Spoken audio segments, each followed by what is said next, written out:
A reading from the Gospel of Luke. Now on that same day, the first day of the week, 2 of the disciples were going to a village called Emmaus, about 7 miles from Jerusalem, and talking with each other about all these things that had happened. While they were talking and discussing, Jesus himself came near and went with them, but their eyes were kept from recognizing him. And he said to them, "What are you discussing with each other while you walk along?" They stood still, looking sad. Then one of them, whose name was Cleopas, answered him, "Are you the only stranger in Jerusalem who does not know the things that have taken place there in these days?" He asked them, "What things?" They replied, "The things about Jesus of Nazareth, who was a prophet, mighty in deed and word before God and all the people, and how our chief priests and leaders handed him over to be condemned to death and crucified him, but we had hoped that he was the one to redeem Israel. Yes, and besides all this, it is now the 3rd day since these things took place. Moreover, some women of our group astounded us.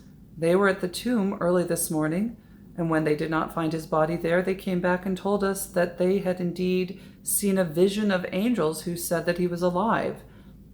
Some of those who were with us went to the tomb and found it just as the women had said, but they did not see him." Then he said to them, "Oh, how foolish you are, and how slow of heart to believe all that the prophets have declared. Was it not necessary that the Messiah should suffer these things and then enter into his glory?" Then, beginning with Moses and all the prophets, he interpreted to them the things about himself in all the scriptures.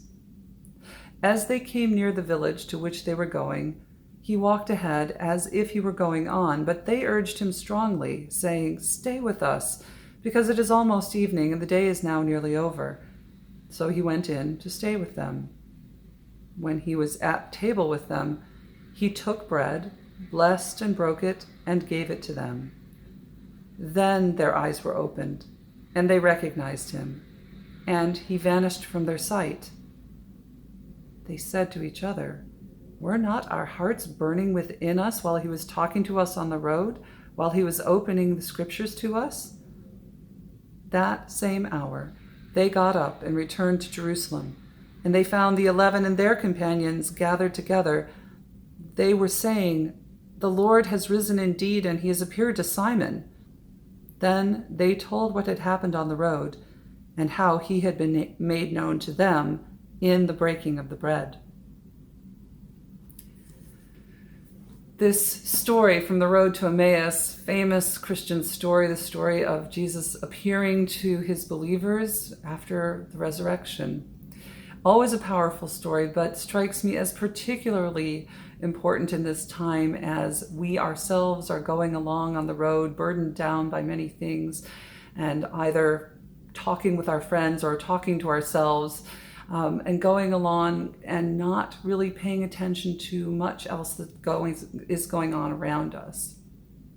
This happens in ordinary times to me too. I get going, I'm preoccupied, and I'll be going down the street, and it's not until somebody just almost passes me that there's something about their body language or a movement they make, or they'll say something, and it jars me from my reverie, and I recognize somebody I know from church or from my neighborhood.